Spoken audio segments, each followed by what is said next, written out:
পালিয়ে যাওয়া পতিত স্বৈরাচার বলেছিল তারা শাসন ক্ষমতা থেকে বিদায় নিলে 2 দিনের ভিতরে 5 লক্ষ মানুষকে তাদের খুন করা হবে। আল্লাহর মেহেরবানিতে তার কিছুই হয়নি। তারা দায়িত্ব জ্ঞানহীন, কাণ্ড জ্ঞানহীন, বেদরদি, বেপরোয়া। তারা এই দেশকে, মানুষকে ভালোবাসে না বলে মানুষের রক্ত তারা পছন্দ করে। কিন্তু এই দেশে যারা জন্ম নিয়ে এই দেশকে ভালোবাসে তাদের কাছে মানুষের জীবন, সম্পদ, ইজ্জত সবকিছু হচ্ছে আমানত এবং নিরাপদ। আমাদের দায়িত্বশীল গর্বিত জাতি বিশ্বের বুকে 5 আগস্ট এবং পরবর্তীতে তার প্রমাণ রেখেছে। দেশবাসীকে অভিনন্দন। আমরা 5 তারিখে দেশবাসীকে আহ্বান জানিয়েছিলাম, শান্ত থাকুন, ধৈর্য ধরুন, প্রিয় দেশকে ভালোবাসুন। আলহামদুলিল্লাহ, সারা বাংলাদেশে বড় কোনো অঘটন ঘটে নাই। ছিটাফোটা যা ঘটেছে তার জন্য আমরা লজ্জিত, একেবারেই স্বল্প। ওটাও না ঘটলে আরো ভালো হতো। দেশবাসী প্রমাণ করেছে আমরা এই দেশকে ভালোবাসি।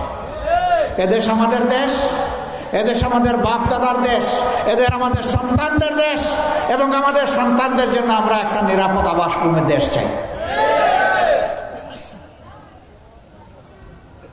আমাদের সন্তানদের আরেকটা স্লোগান ছিল, উই ওয়ান্ট জাস্টিস।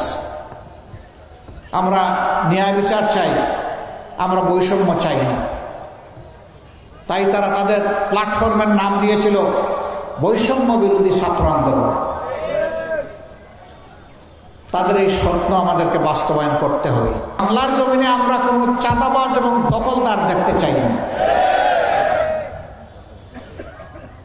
আমরা দেখতে চাই আমাদের ছেলে হোক, মেয়ে হোক, ঘর থেকে বের হবে নিঃসংকোচে শিক্ষা নেওয়ার জন্যে, আবার মা বাবার বুকে ফিরে আসবে নিঃসংকোচে স্বস্তির সাথে। আমরা এই সামাজিক নিরাপত্তা নিশ্চিত করতে চাই। আমরা চাই আমাদের মেয়েরা, বোনেরা, মায়েরা তারা ঘরে নিরাপদ থাকবেন, তারা রাস্তায় নিরাপদ থাকবেন, তারা কর্মস্থলে নিরাপদ থাকবেন। তারা মর্যাদা এবং নিরাপত্তার সাথে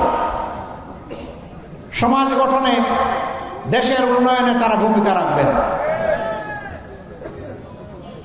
আমরা এমন একটি সমাজ চাই যেই সমাজে উঁচু নিচুতে বিশাল ব্যবধান থাকবে না।